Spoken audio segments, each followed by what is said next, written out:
Hi, I'm Gary Striegler, and today I want to share with you one of my favorite projects. That's building a wall bed, which is kind of generically known as a Murphy bed. We're going to be working today in the garage of a house I'm building for our local parade of homes. And when I do a parade home, I love to put something in there that really catches people's attention. For me, the wall bed is going to be that. People are absolutely fascinated by them and they love them. And it's also just a great way to make one room serve two functions. In this home, I've taken what's going to be the study and I'm adding a wall bed, so now it's also a guest bedroom. It's a great way to just shrink your footprint and make the home more efficient. Over the years, I've used 3 or 4 different types of hardware to make my wall beds, but the one that I've come to like the most by far is the one that I get from Inlay.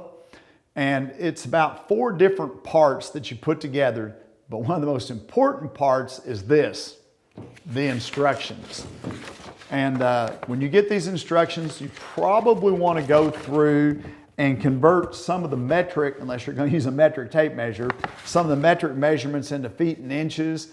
And you can look and see that I've done some of that already here. But along with having all the measurements, one of the other things that's great about these instructions, it's a full-size template for some of the drilling that I need to do to install the hardware. So whatever you do, hang on to this, read through the instructions. Well, actually, I shouldn't say read through the instructions because they're in German, unless you happen to speak German. But you can look through it. There are some parts of it that are English, but get familiar with these. And the good part is there's enough pictures that even if you don't understand any of the German, you can look at the pictures, which is pretty much what I do, and you'll be just fine. There are a couple places where I kind of skip past using the template. But if this is your first time building wall beds, you may want to follow every one of these templates exactly. The one that you absolutely need to save and use is when you're drilling the box to receive the bracket that's going to mount the bracket to the box. That one is absolutely critical. So make sure you keep these instructions.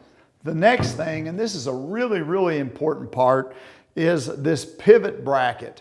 And it's what connects the bed frame to the cabinet that the frame fits up in.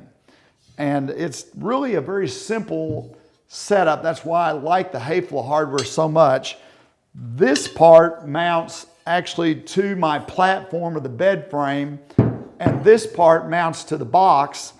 And then these cylinders attach between the two of them, and that's what gives you the extra strength to raise the bed up and down without having to do a tremendous lifting job. Now, these come in several different strengths. I think there's about 4 options. And so you have to kind of calculate what you think your bed's going to be, and including the weight of the mattress. You don't want to forget the mattress. And then decide which of these cylinders you're going to order. Now, one thing that you want to make sure you do, this metal band that wraps around the cylinder, save that somewhere. Even if you don't think you're ever going to have to do anything to your Murphy bed again, you want to save that, because if you ever end up needing to do anything, whether you're maybe recarpeting the bedroom or something, you need to get the platform out of there, you want that metal band so that you can get it back around this cylinder and keep it in this position, because this is exactly the length you need to install that piston. And if you don't have this metal band, you're really going to have a challenge ever getting this piston to work. So save that metal band no matter what. Here's another important part. This is a bracket that they send, and it mounts to the top of the cabinet that you're going to do. And then through here, you would attach it to the wall, to a stud in the wall.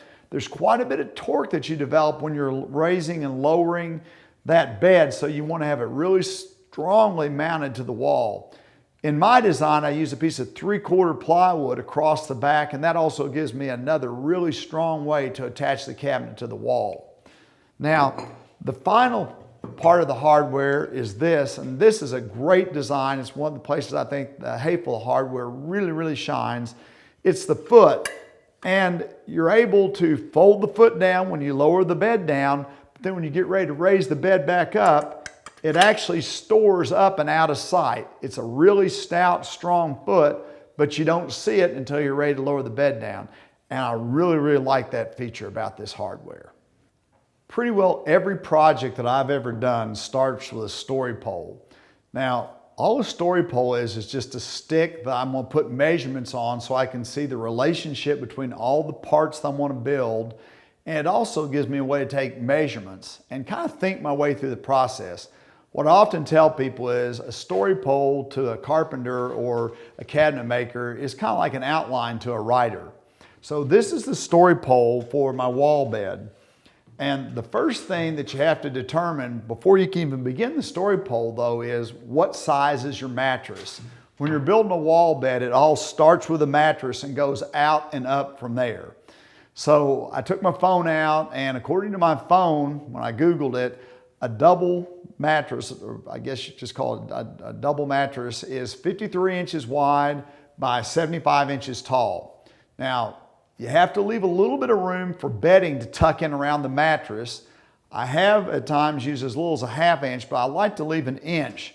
So the inside of the platform that I want to build for the bed to sit on, which is kind of like a box springs, is 54 inches, 1 inch wider than the mattress. Now, on the height, I went ahead and added 2 extra inches, so the inside of the platform is 77 inches tall. As far as the ultimate size of the cabinet that this platform is going to fit in, I went ahead and made it a little taller than what the instructions recommend. And for me, that's because it's about the scale of the cabinet in the room. I've got 9-foot ceilings in this house, so I want my cabinet to be 7'6", and I'll just add a filler piece above the top of the platform when it's all said and done. But I like that scale in the room, so I went ahead and made my cabinet a little bit taller. If you want to hit the absolute minimum, those instructions do give you that information about what's the minimum height that you can work with. So what I did is did the horizontal measurements first on my story pole. I just came out towards the middle and put a pencil mark, and then I went half. I took the 53 and add one more, so that's 54. So that is 27 inches each direction. And if you were to look over here, this mark right here represents 27 inches. And then I laid out the thickness of a piece of 3/4 plywood, kind of put an X in it to show it was plywood. That is the side of the platform that I'm going to build that the mattress is going to sit in. And then I marked out the width of the hardware. Now, the instructions tell you that it's right around 1.125 inches. Again, you kind of get a little bit crossed up on that metric to inches thing. But I found that I can actually go about 1 3/16 inches and give myself just a little more room for play. I haven't ever gotten in trouble by having a little extra width, but I think you can get in trouble if you make it too tight. So I've got where the box is going to be, I've got the width of the hardware, and then I added this is another piece of plywood. That's the outside wall of the cabinet I'm going to build. Go back the other way, and I've got exactly the same measurements going back to my left. That's the horizontal layout, and pretty much everything I need to know to build my wall bed horizontally is right here on this story pole. Then on another edge, I just did the vertical layout, which is pretty simple. And finally, I took one other edge and I just made a list of the parts. This is just a list of the parts that I actually have to cut. So a great deal, almost all the information I need to build my wall bed is going to be right here on this story pole. I'm going to start out working on the platform first. Once I clamp this up, I'll be able to set it aside and work on some other projects while the glue is drying. Now, pretty much the whole project is just made out of plywood. And a lot of times in the instructions, they'll say take veneer tape to cover up the edge of the plywood. I don't like to work with veneer tape. I'm still enough of a trim guy that I would rather put a piece of solid wood around here. And so I've developed a method that I think works really, really well, and that is to create a trim piece. And if you look at this trim piece, it just has a couple small, about 1/8 by 1/8 rebates in the edge. And what that allows me to do is put it up against a piece of plywood like this and dress up that piece of plywood without having to make just a totally flush sanded surface. If I flipped it over like this, I'd have to make a perfect sanded surface the whole way. And that's just really, really hard to do, to make that perfect sanded surface like that. But if I use this, I create this kind of purposeful little step, and it makes it really, really easy to trim out all my plywood surfaces that are going to be exposed. But I do have to take into account for this 3/4 by 3/4 thickness in everything that I do. Now, these are the two pieces of plywood that are going to make the back of the box that the bed's actually going to sit on. This is what will be seen when the bed's folded up. You're going to see this plywood. If I was building just a twin bed, I wouldn't have to join two pieces of plywood together because it would be under 48 inches. But this is over 48 inches, so on my story pole, I started out, creating from the middle the mattress width, and then the box that went around it, the width for the hardware, and then just enough clearance for the platform to move in and out inside the overall cabinet. And that's how I got the width for these two pieces of plywood. Now, I could work really hard and try and get just a perfect joint in that veneer where the two splice together, but there's a couple different options that I've done over the years that I like better. The one I'm not going to use for this project is actually applying a second wooden frame on the outside and do a frame and panel construction detail that does dress up the whole bed. You have to take into consideration that extra thickness that you're adding. And an article that I did for the Journal of Light Construction shows you how to do that. But for this bed, what I'm going to do is I'm going to do an inlay of cherry in that seam where the two come together, one long inlay of thin cherry, and then I'm going to do a couple of cross pieces just to give it some design. But the first thing I've got to do is cut these two pieces to length. Now they're 27 7/8 wide. Again, that all came from working off my story pole. And they need to be 80 1/8 tall. So I'm going to go ahead and mark out 80 1/8. I've got the two pieces clamped back to back, exact. And then I'm going to just cut them with my track saw.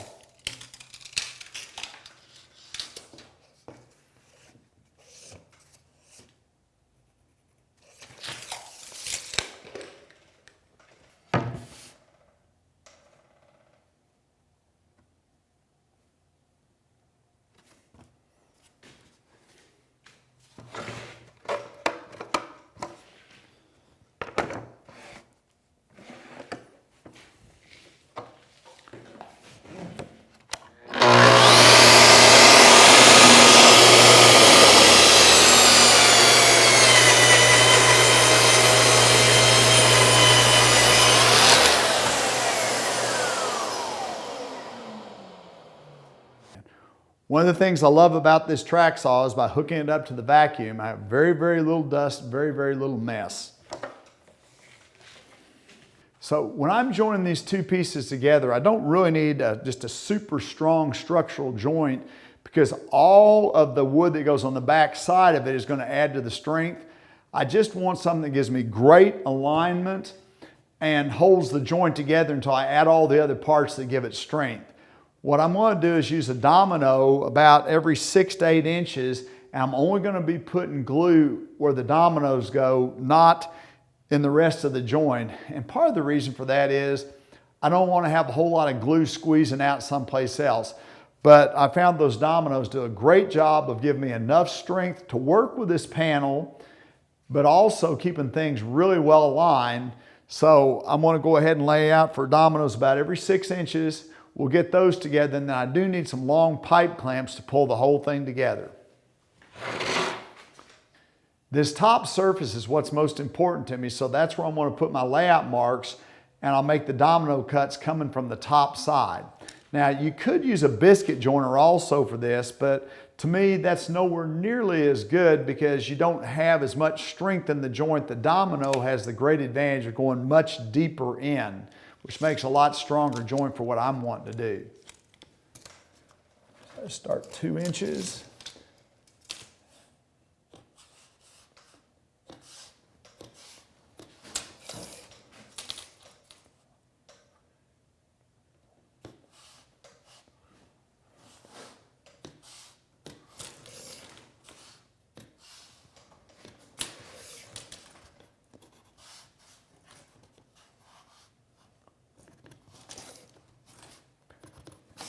come back 2 inches from this end, put another one. Now, I don't think I'm going to get confused in where I'm at, but I'm just going to go ahead and put a couple of marks that show me where the top is.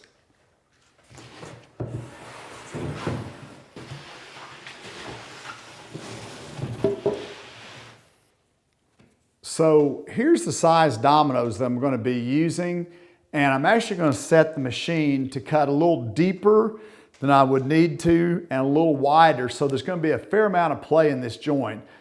When I've got this many to line up and I'm going to be doing it by myself, it's much more important to me to have a little play and forgiveness than to try and get things super tight. Again, I'm not looking for the ultimate strongest joint. I just need to have some strength until I can get this panel attached to the rest of the bed platform.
I'm going to start assembling the back panel by putting a little bit of glue in each one of these domino holes and putting a domino in there.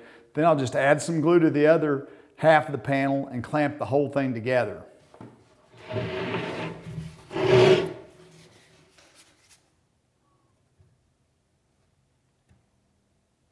It doesn't take just a lot of glue. It's one of the things I kind of learned the hard way. The first time I did this, I had glue just squeezing out everywhere.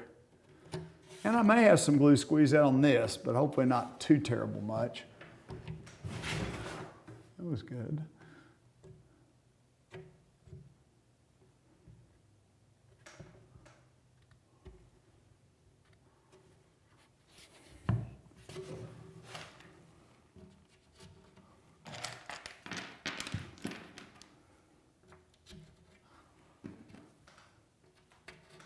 Now I lined these domino holes to be pretty well in the center of the plywood.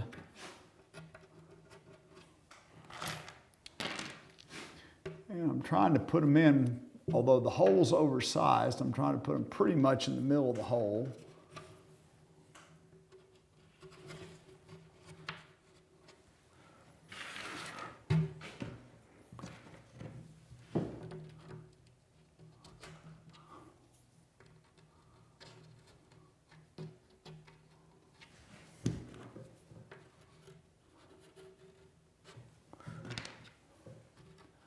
I have put these panels together before using pocket screws, and you don't have to wait for the clamps that way, but the downside for that is it's a little bit harder to get alignment. Now you could use a combination of pocket screws and these dominoes, and that could work really well. The only issue for me is I'd be afraid that I'd find one of those pocket screws while I'm routing in for my inlay piece. So I'm going to just be safe, and we'll just have a little bit of clamping time. I'll push this back and bring my other panel in.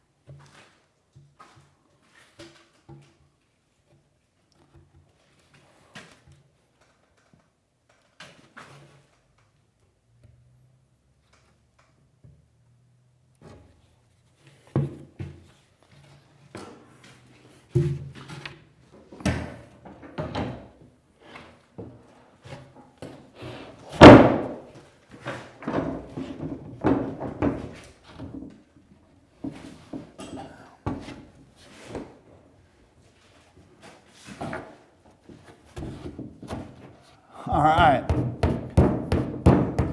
Well, that's the hardest part, getting the first one started in. I'm just going to roll this clamp up.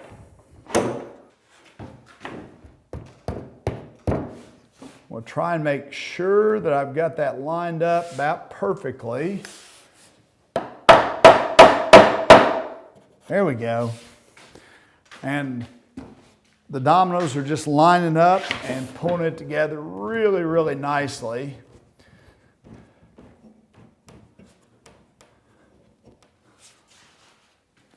Check there.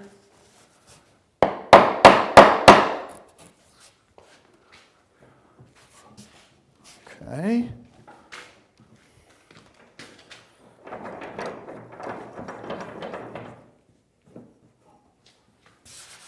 That is just about as perfectly flat as you could ever get anything. I'm going to bring a couple more clamps in from the top.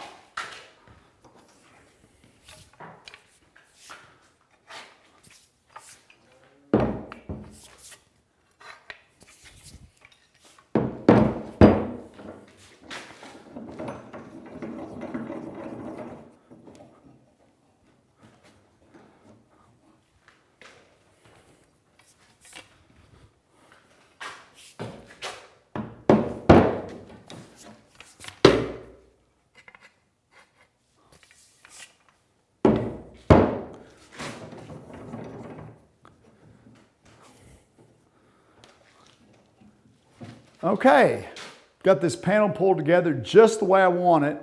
Now I just need to let it dry for 30, 45 minutes anyway, and then I'll be able to come back and do the inlay here and my two cross inlay pieces, which don't conceal a joint, they just add a little bit of style.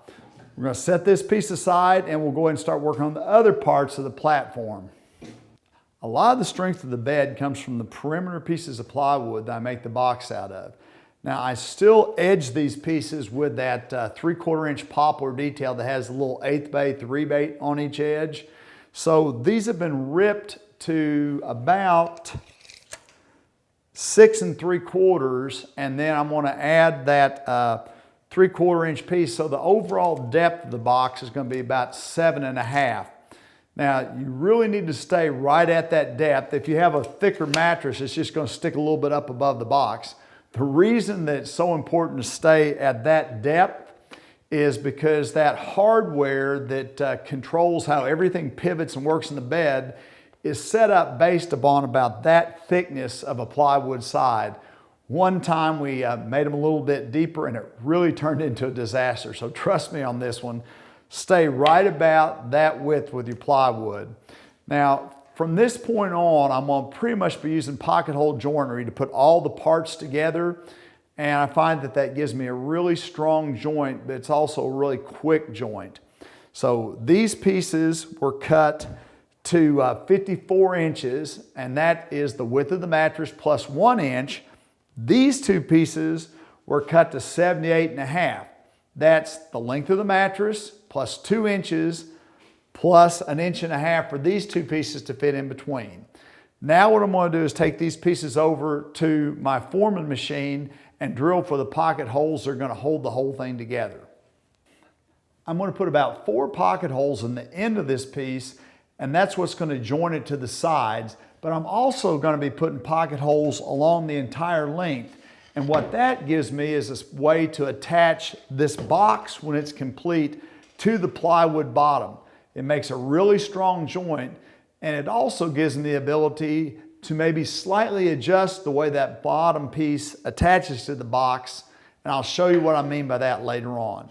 So I'm going to be putting holes in the ends of these pieces all the way down the length about every 8 inches, and then the longer pieces I'll just be putting a hole about every 6 to 8 inches.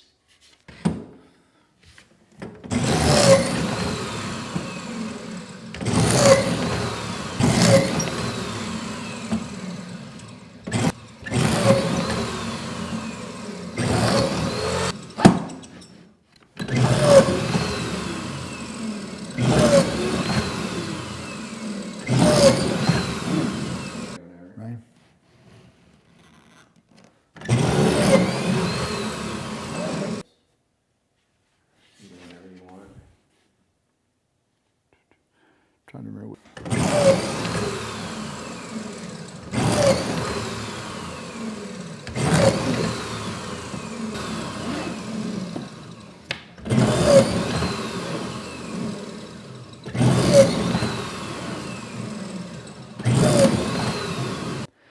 This is just a piece of poplar, about 13/16 thick poplar, that I'm going to rip into a bunch of strips that are 1.5 inches wide. Now, those strips make up the ribs that eventually the mattress is going to sit on.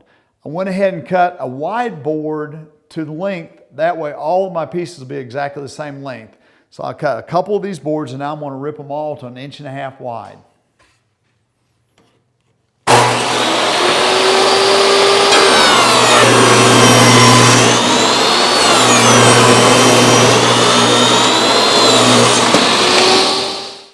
The next thing that I want to do is put a couple of pocket screw holes in each end of these pieces, and then I'll spread out on 6 or 8 inch centers pocket screw holes here.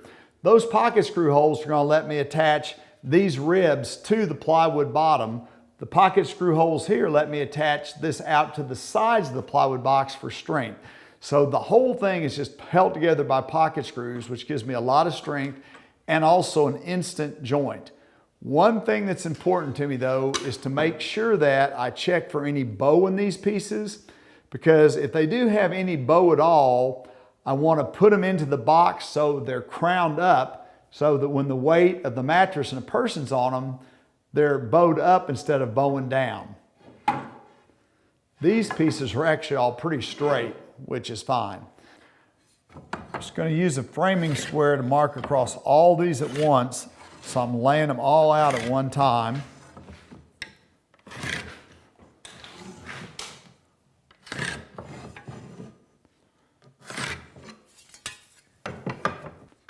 Now I've got all that layout done, I'm ready to go ahead and drill these pocket holes in the ends.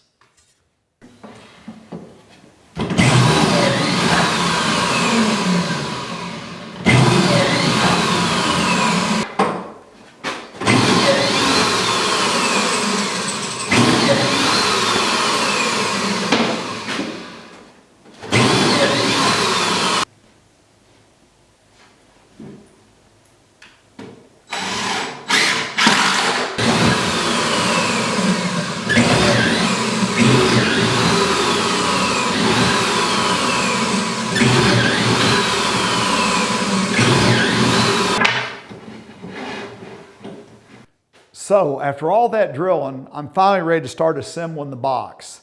Now, one thing that I've done is taken a tape measure and laid out about every 8 inches the position for those ribs that I drilled, with one exception.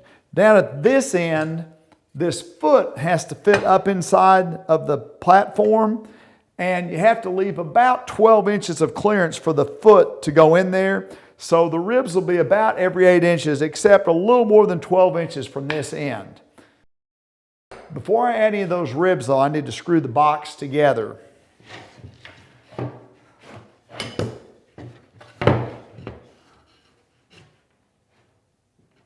Now, I want to make sure that I keep this top edge lined up real well, and it helps a lot to be working on a pretty rigid, flat surface.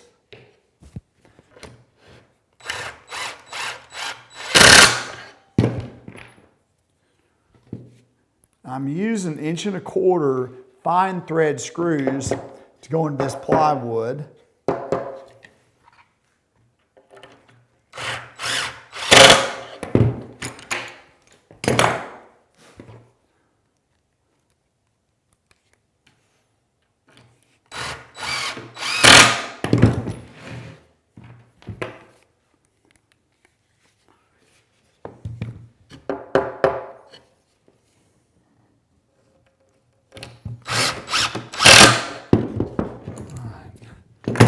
That end together, I'm ready to move down to the other end.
shoot a screw.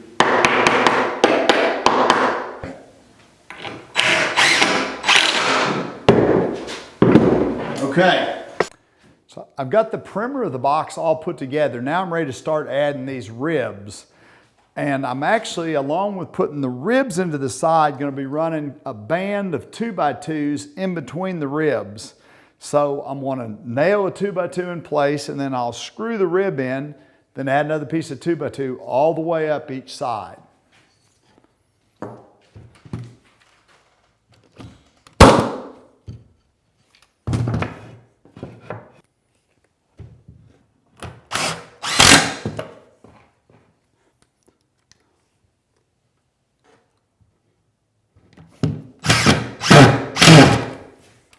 The one thing I want to make sure of is that none of my 2x2 is below the bottom of the box. I'm just using an 18 gauge brad, 2-inch 18 gauge brad to hold that in place. I'm going to go ahead and shoot one back through the rib into the 2x2 block also.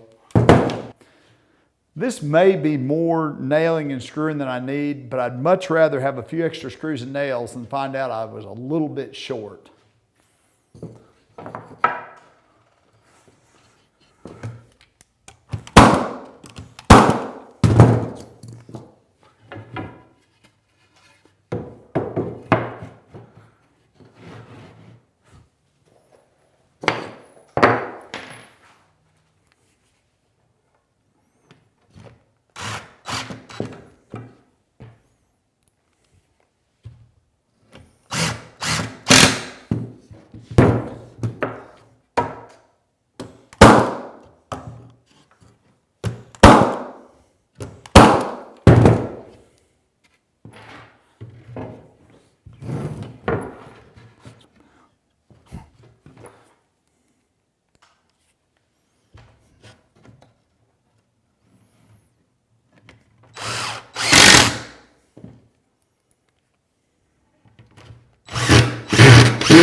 So that was the last piece of 2x2 running around the perimeter of the box. I've got all my ribs in place. So what I need to do now is set this aside and bring my glued up bottom piece back in here, unclamp it, put the inlay piece in, and then we'll be ready to attach this to that bottom.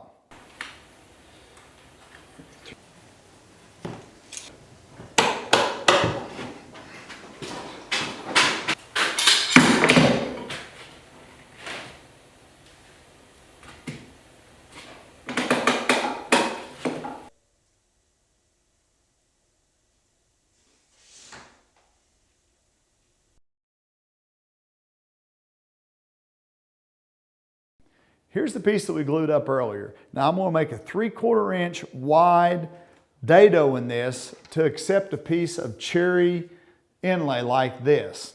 This is exactly 3/4 inch wide, so using a 3/4 inch router bit, it should fit right in there. And I'm set probably somewhere between 3/16 and a strong 1/8 thick. Now I made this straight edge guide so that I don't have to worry about the cut. The way it works, the edge of the router rides against this edge, the guide edge, but this edge right here shows me exactly where the cut's going to be. That's because I actually made this oversized first, ran the router down the length of it, so that gives me exactly the cut that the router is going to make. I can just put the edge right against here and take off. But there's one other thing that I kind of have to worry about.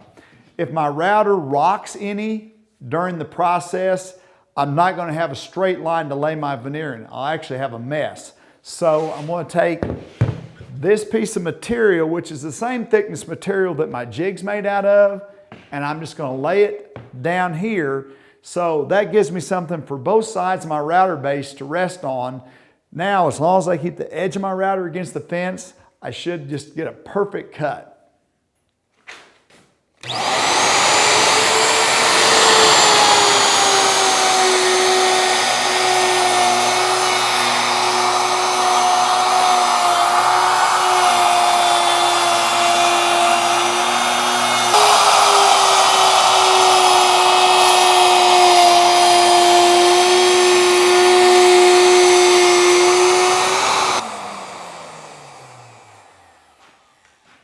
So that gives me the long vertical piece. I'm going to lay out a couple of cross ribbons that are just for style. And just looking at this, I'm going to say I want it to be right there, which is about 16 inches up from the bottom.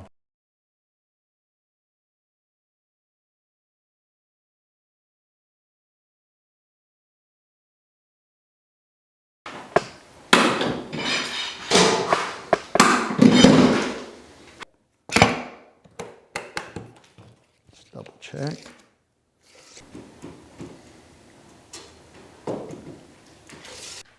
So this is going to be the same process. I just measured up 16 3/4 to the edge since I wanted my, my inlay piece to start 16 inches from the bottom. I've got my extra piece in place so that my router can't tilt, and I'm just going to make a pass right across here.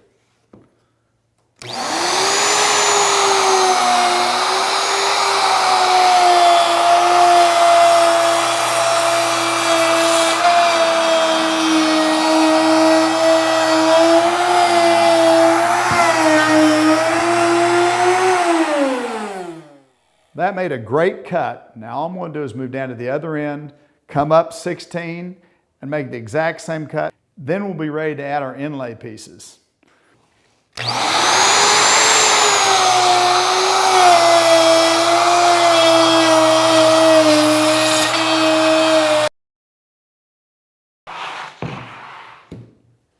So we've got the whole grid laid out. The next thing that I need to do though is vacuum a whole bunch of this sawdust off of here, and I'm going to just lightly sand it, and I'll be ready to take some measurements and put my inlay pieces in.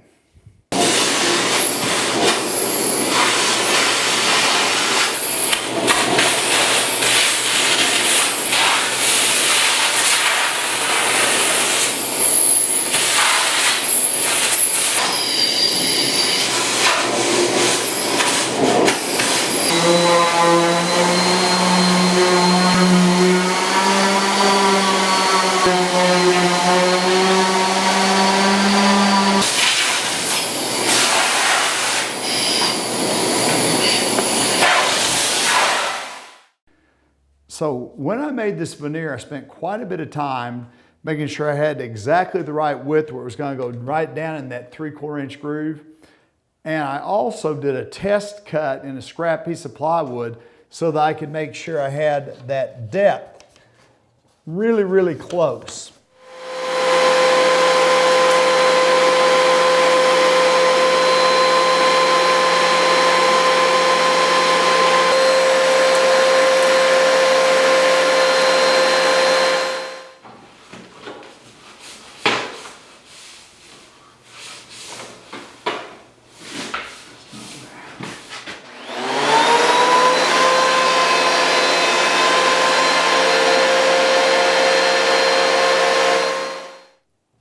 I'm going to put just a little bit of glue behind this piece of inlay. Now, it's a very, very tight fit, so there's not really any place for glue to squeeze out. So I need to be careful not to put too much glue in. And then I'm just going to use some 5/8 headless pins to hold it in place. I won't do any sanding right now because we're going to be flipping this around and handling it some more. I'm going to wait until we've got the whole thing in place, and then I'll come back and sand it. But for right now, I'm going to go and put a little bit of glue behind it and nail it in with some headless pins.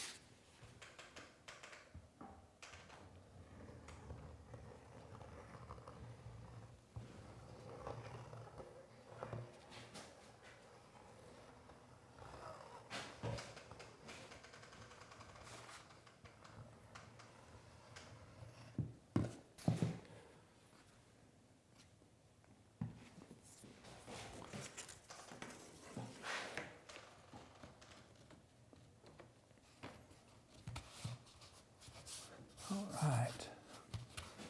That is not going to take very much sanding at all.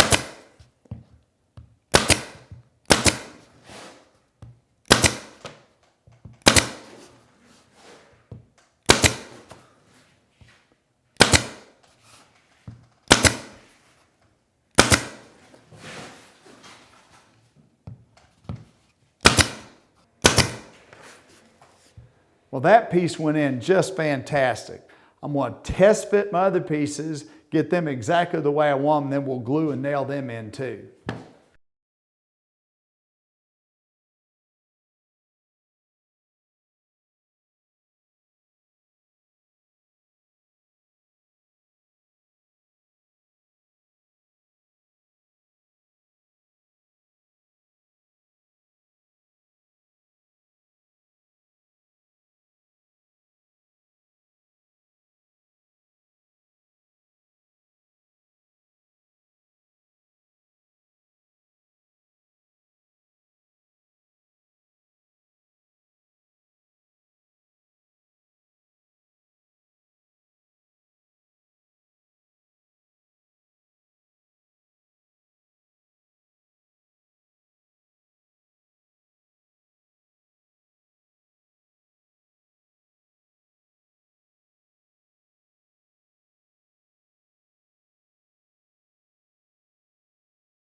All I have to do to complete this back piece is wrap it with this 3/4 by 3/4 trim piece.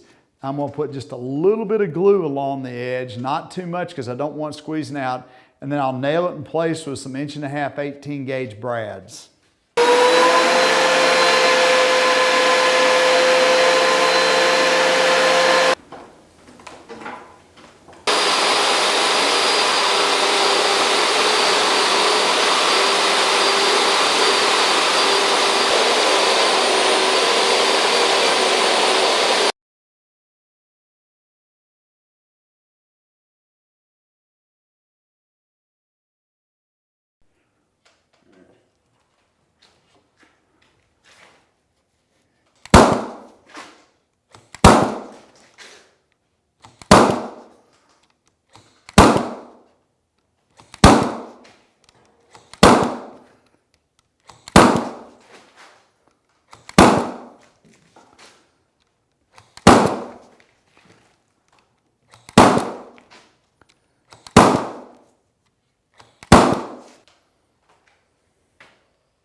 Okay, that finishes up the trim around this piece.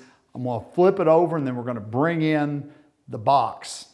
So my next step is to pocket screw this frame to the bottom panel that we built.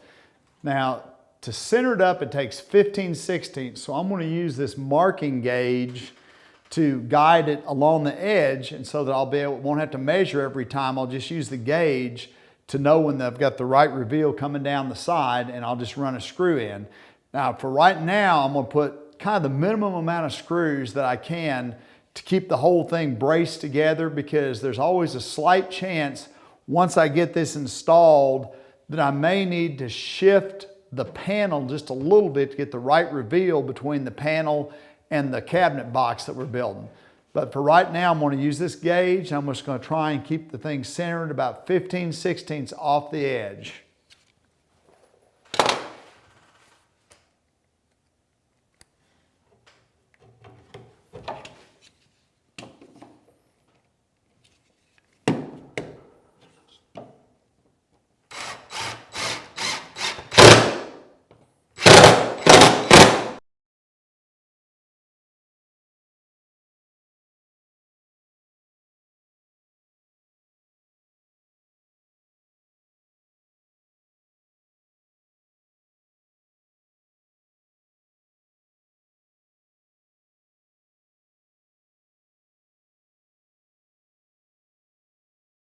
So I want to get a few of these screws around the perimeter here. This wood blocking kind of covers up part of the pocket screw hole. So I'm going to use these slightly smaller screws in that area. If you see, this washer head's quite a bit bigger. So I'm going to use this smaller screw to slip in here where the wood blocking's partially got the hole blocked out.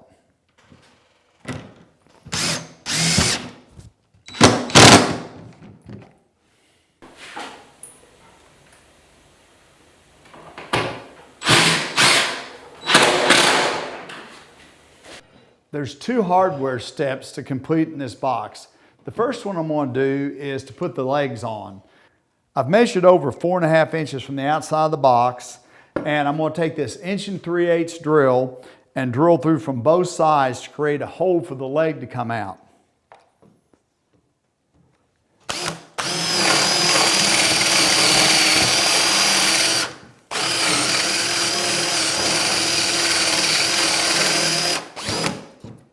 As soon as I see the tip starting to break through the back side, I'm going to switch and drill from the other side.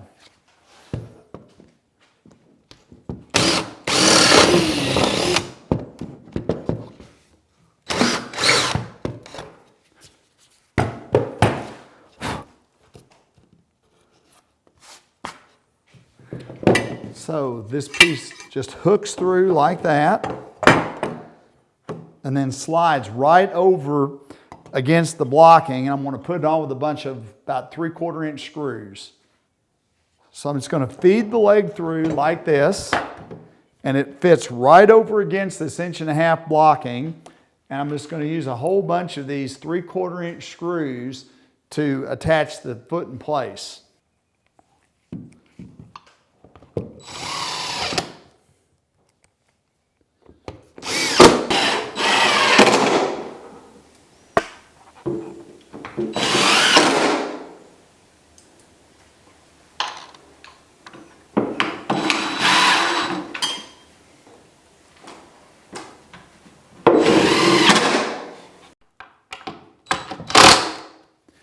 Although those screws are only 3/4 inch long, there's a total of 10 of them holding this leg, some of them into the bottom and some of them into the box. So that provides plenty of strength to hold this leg.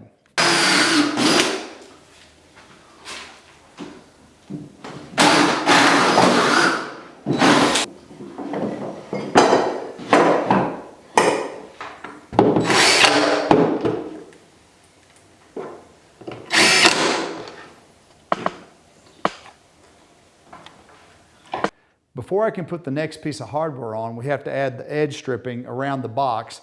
That gets it up to the total depth. We're finished installing the legs. The next thing I need to do is add this edge banding strip around here. That's going to get me up to the full depth of the finished box, and then we can install the pivoting hinge pieces to the box. You always want to install them to the box, and then the whole box has to slide inside the frame of the cabinet, and you raise the box up and attach the pivoting hinge to the box second. It's kind of a complicated process, but we're going to show you how that works here in just a little while.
this is the one place where I don't always use the template. I know from the instructions that from the end of my box to this first hole right here is an 1 7/8, pretty close to an 1 7/8. It's something metric, but anyway, so I'm just going to take this plate, set on the outside of my box, and I've made a mark that's at an 1 7/8 down from the end. I'm going to double check myself real quick. Okay, yeah, that's, give me just a little bit more. So I'm just going to take this drill and drill some pilot holes where each of the bolts is going to go.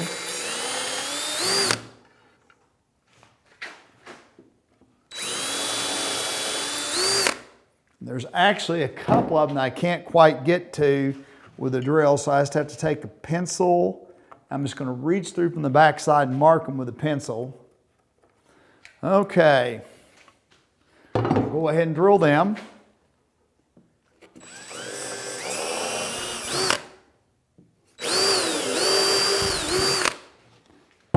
Now, I want to come through with about a 3/8 inch hole, but I want to drill the pilot holes first to locate it. Now I'm going to clamp this block of wood on the back side, and what that helps me with is keeps from just blowing out the wood on the back side.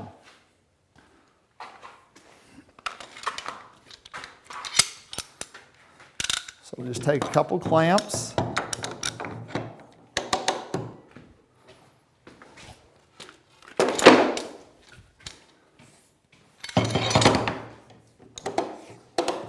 Got that really good and secure.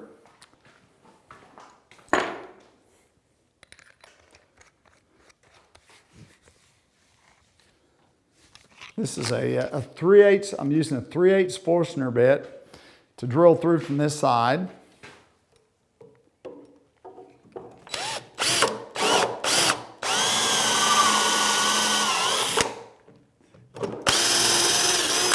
That gives me a really clean hole on this side.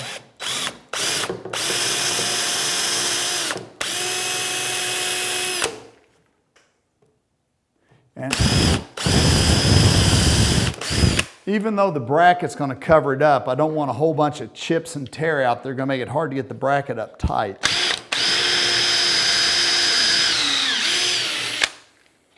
All right, now I'm going to set the bracket down and come back with these screws.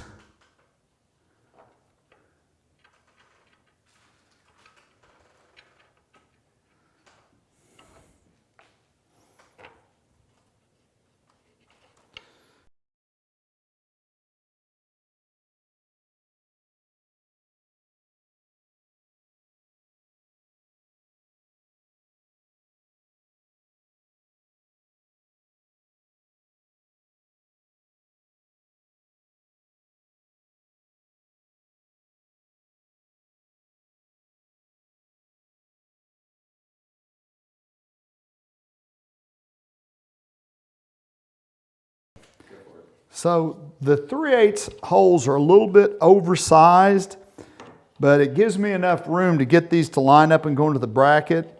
These have a really big washer head on them, so I found that it doesn't give me any problems. The length coming out the other side is actually long enough that if I did have problems with it trying to move on me, I could get a thin fender type washer and put them on here, because this is never seen, it's behind the mattress anyway. But that, just by having a slightly oversized hole, it really lets me get this lined up well. Now I'm going to move on over to the other side and do the same thing, and then we're going to be ready to take this box into the other room and try it out. That's got this hinge in place, so I'm ready to do the same process on the other side, and then I'll be ready to move this in the other room, and the next step will be installing it.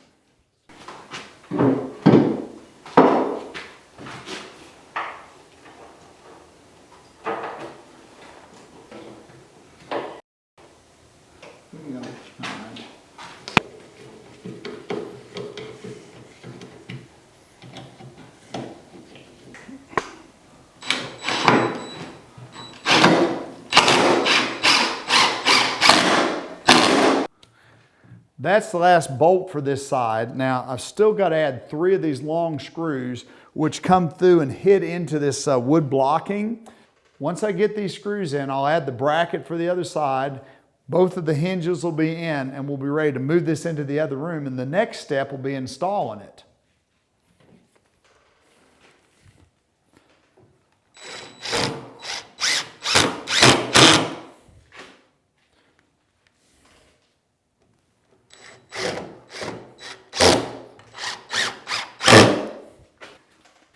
I'm starting to build the outer box for our wall bed. This is what's going to contain the mattress and the frame. I've got 2 pieces of plywood here that I ripped to, I believe it's 16 5/8. Now, once again, when they're all installed, this is going to have that little nosing piece of the 3/4 by 3/4 lumber that's got the 1/8 by 8 rebates on it to hide the plywood edge. Right now, though, I'm getting ready to cut to 7'6" tall. Now, the reason 7'6" is just because that I think looks like the right proportions in the room. I've got my track saw set up. I'm going to make this cut.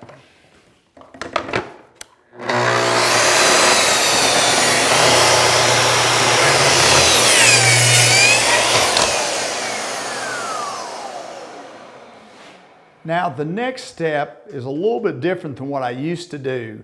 I'm going to go ahead and drill the holes that the hinge bracket attaches to these pieces of plywood right now while I've got them here on a flat surface where I've got something underneath it that will keep them from blowing out when I drill them.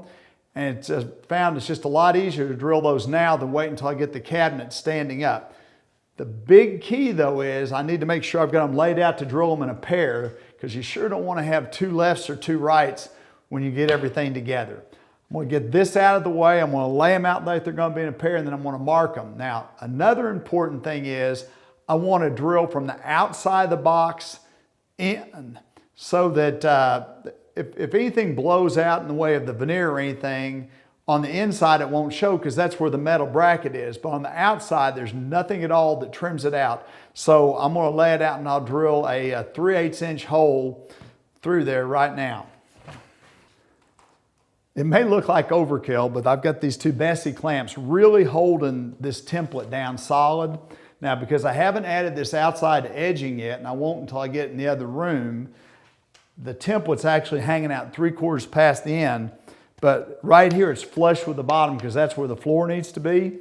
Now I'm just going to take my 3/8 drill and just drill right through the template, through the plywood, and I'm going to hold it down against this OSB underneath so it doesn't tear out on the bottom side.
So this is the outside edge. This is going to be the outside edge of the other piece. I'm going to take this template loose and I'll get this piece out of the way, bring the other one around. I do need to check and make sure I actually drilled all the way through. Just in case I didn't, I'll be able to follow this hole and come out the back side.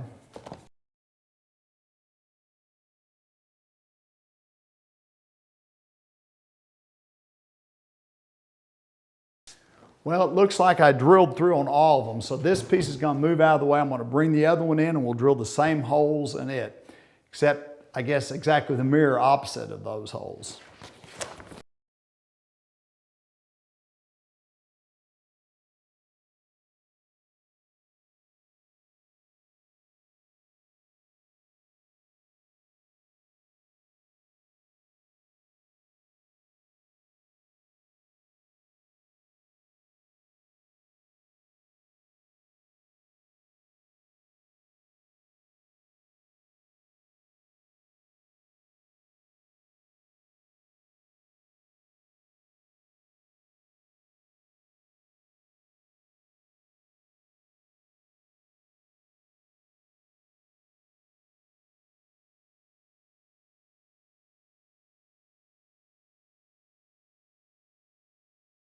Okay, well, I've got the template set. I'm gonna go ahead and drill the other side.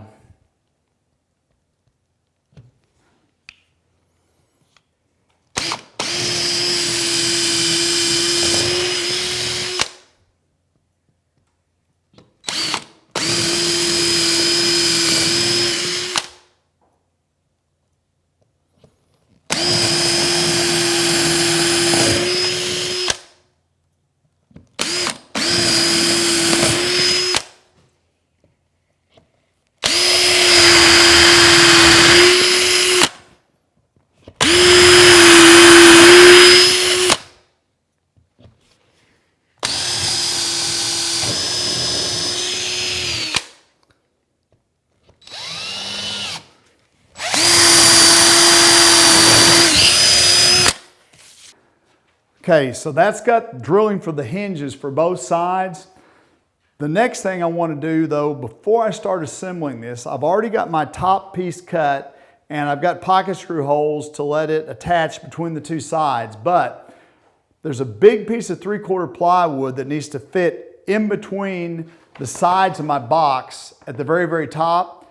And because it's a big piece, I want to get it cut and all the holes drilled for it before I start assembling the box on the table. So I'm going to get this back out of the way, and then I'm going to bring in that piece and get the pocket screw holes all in. So this is the piece that's going to give a lot of strength and support to the back of that cabinet that I'm building. Now, so far I've done everything just using my Foreman, but this piece is too big even if I had a helper to do on the Foreman.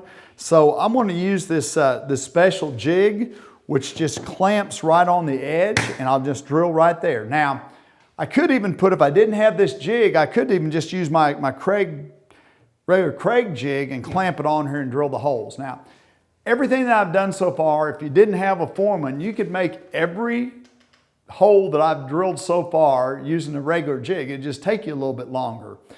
But this jig is going to make it quite a bit easier to drill holes around this really big piece. And again, if I didn't have this jig, I could go ahead and take my regular jig and just clamp it on and move it.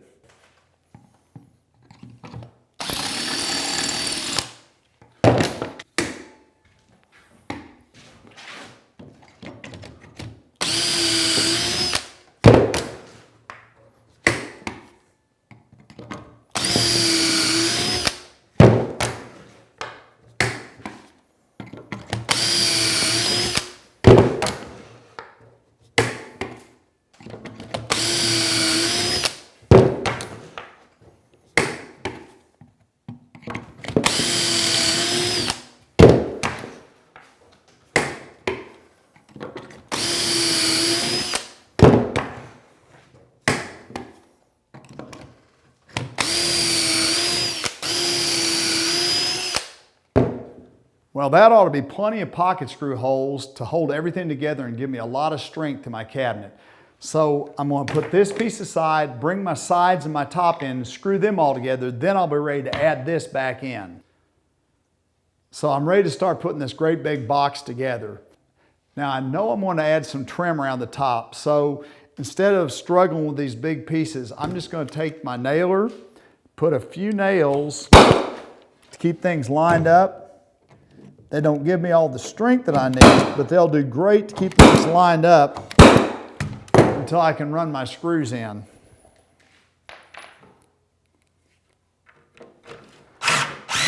And I don't mind at all having a few extra nails in there because it's all going to be covered with trim.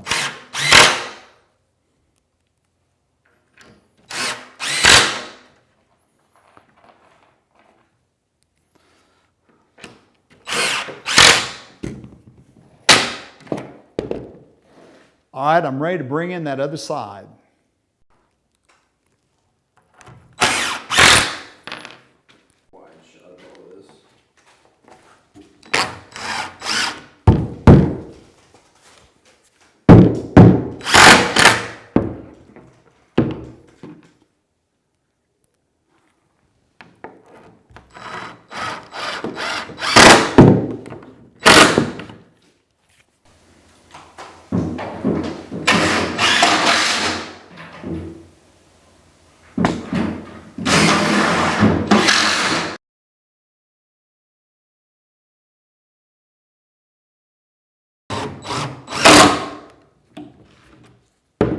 All right, well, that's the last screw. This thing is solid as can be.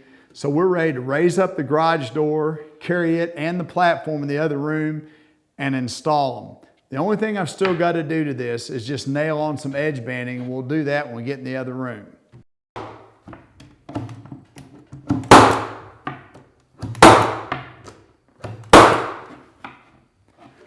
That's the last of the trim on the box.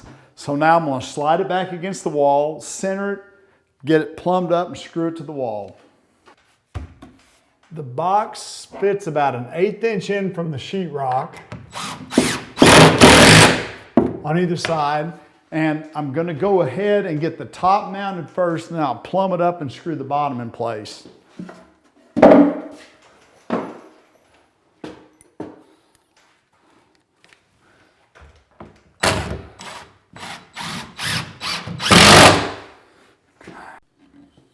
So we're pretty well plumbed, and the good news is I'm following the sheetrock pretty well. Eventually there's going to be some wood paneling on this, so I've got a little bit of wiggle room. I'm feeling pretty good about this. I'm just going to bounce the bottom back this way and put a screw down low.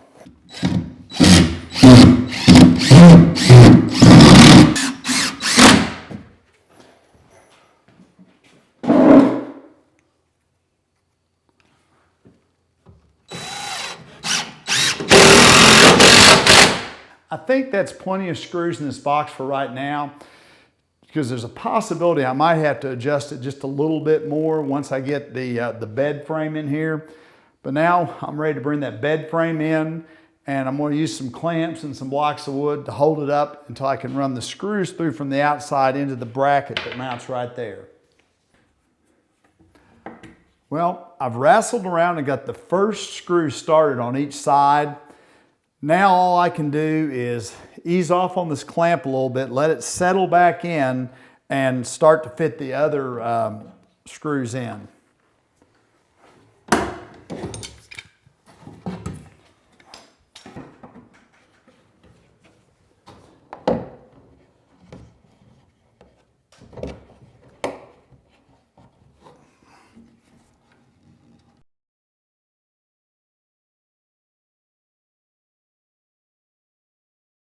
So once you get the first two in there, everything else pretty well falls in place. It's just getting those first two in that's a real battle.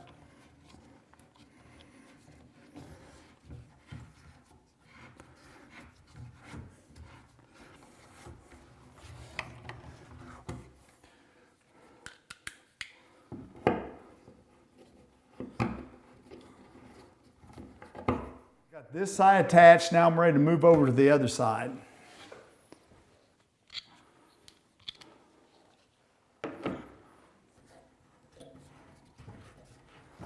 All right.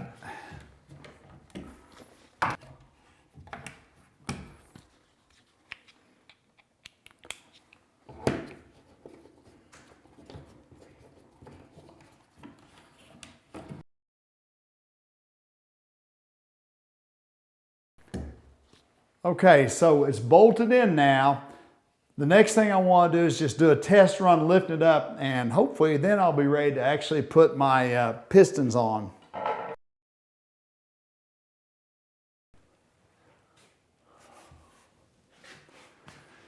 Well, we look like we're in pretty good shape. The next thing I'm going to need to do is put the pistons on and see what they do. So I'm going to let it back down, and then we'll get the pistons. Working by yourself, it takes a bunch of fighting back and forth. I just used a clamp and a board to hold the bed up in the right position to where I could get this cylinder on here. Now, when I take this clamp loose and I push the bed down, this pivot, this is going to shrink, and I'll be able to get the band off of there.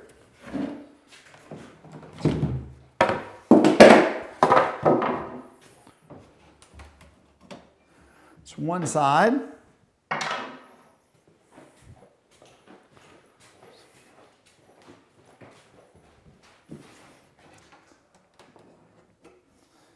Now make sure that these little screws are tight. All right. Now it's always going to go beyond where you want it to the first time. Okay. So this is the first chance I've been able to see how the frame fits in the opening. There's two things I need to do from here. I want to plumb the bottom of the cabinet out away from the wall and use a metal L bracket to hold it in place. And then I want to come back and see what the reveals look like on the side of the cabinet. At that point, if you remember earlier on, I said I didn't want to put all the screws in to hold this panel in place because I may need to actually back those screws off and shift this panel a little bit to get it to line up. We're not in just terrible shape, but I've definitely got to plumb things up and then do some shifting around to make sure everything fits. At that point, I'll have a few more steps, fit a stop, make a header trim, and I don't want to forget to put those brackets in up on the top, plus some more screws in the plywood.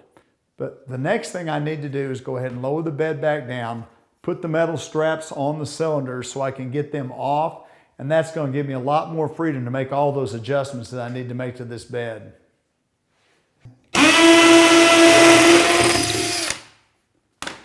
Now that I'm ready to make my final adjustments, I've got to get these sides held in place. Otherwise, with them moving around, I'll never know exactly where the bed's going to end up.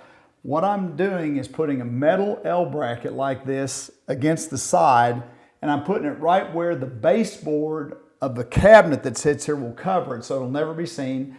And then I'm going to use these little anchors to hold it in place in the slab. Now, if I was on a crawl space, I wouldn't have to use the anchor. But I'm just going to use two of these little metal L brackets, one on each side, to hold the outside edge in place. Now that I've got both sides in place, I'm pretty sure I'm going to need to make a slight adjustment on the platform. The back panel needs to come this way a little bit on the top, so I'm going to hold it in place with some clamps, back the screws out, pull the panel that way a little bit, then just reset the screws.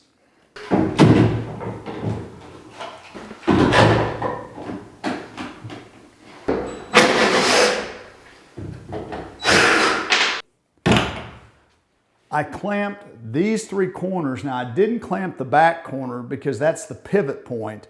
These clamps are not real tight, just tight enough to hold it. I've let out all the screws except the screws in that corner. Now I'm just going to give this a slight adjustment, and I'll just put a screw back in another hole that hadn't had a screw in it yet. So, okay, that looks good.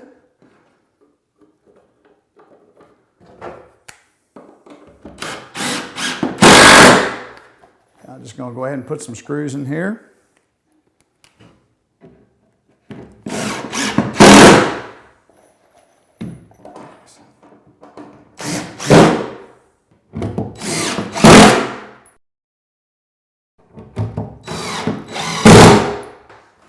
I'm going to work my way around the perimeter of the bed, redoing these screws, and then I'll be able to take the clamps off. I'm going to raise it up and see how it fits.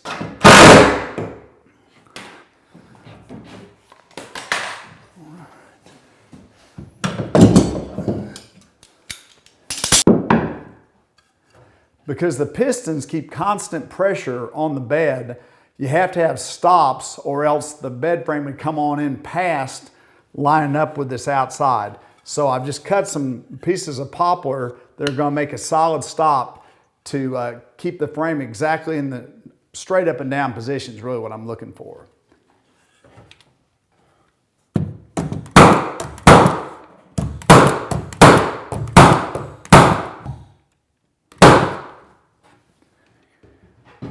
Okay, I'm going to check the alignment one more time to make sure that the platform is right where I want it, and then we'll be ready to put the two pistons back on.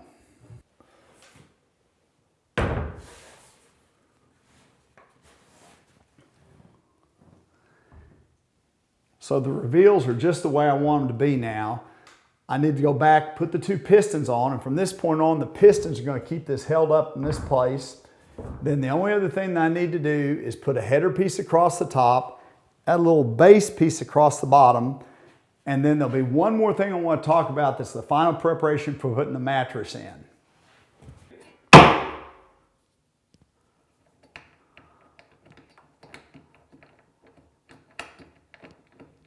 You want to make sure that you put these little keeping screws on here.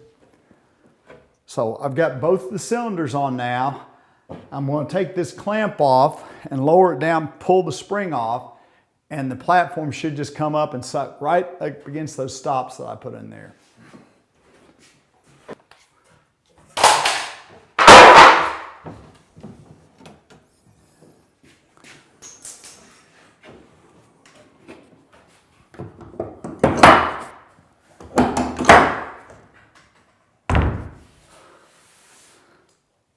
All right, that is perfect. We'll go cut the piece for the header and for the base.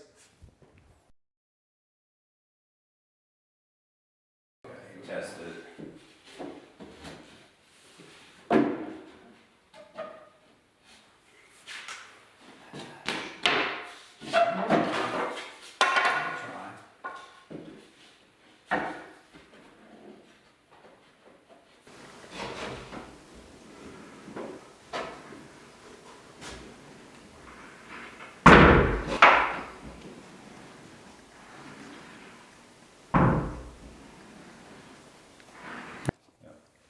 So I've test fit this piece to make sure it had some clearance when it came down. Now I'm cheating it up just a tiny, tiny bit because I want to have the least gap here that I possibly can. I'm just going to nail it in place with one nail. I'm going to go check the other end. I'll do one more test fit and then we should be able to nail it off.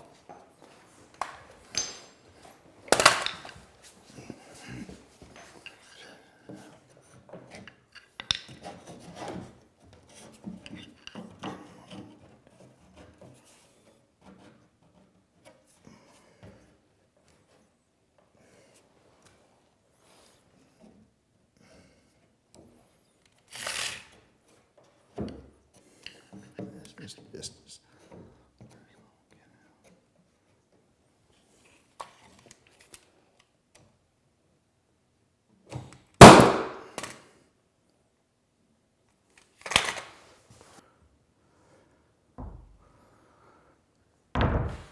Looks like that's going to work, and that's as tight as I dare get it. So I'm going to put about 3 or 4 more nails in from each end, and I'll be ready to move up here and put the header piece in.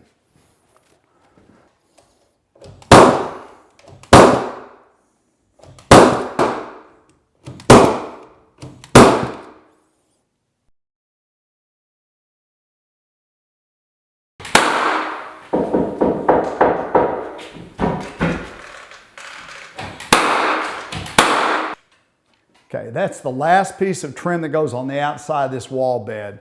From the outside, it's totally done. But there's one more thing we need to do on the inside so that the mattress is going to have something to sit on. And that's put some 1/4 inch plywood in. But we're only going to talk about it because if I actually put the 1/4 inch plywood in, I wouldn't be able to add a couple of handles that I need to pull this down. Right now, I've barely got room to get my fingers in here. Matter of fact, I hope I have room to get my fingers in here to pull this down so we can talk about it.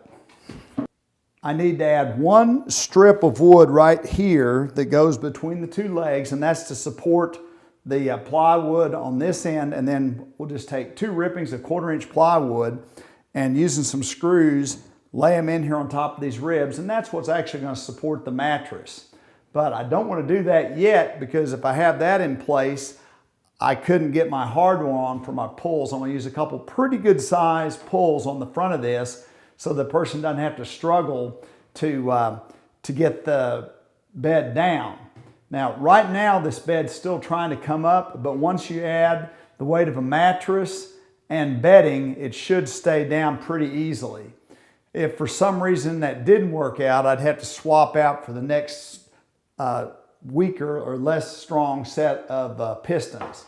But I think this is going to work out just right. Well, I'm really excited about getting to show off this wall bed during our parade of homes. This is the kind of project I absolutely love to do. And hopefully, after you've watched this video, you're excited about the possibility of building one of these sometime too.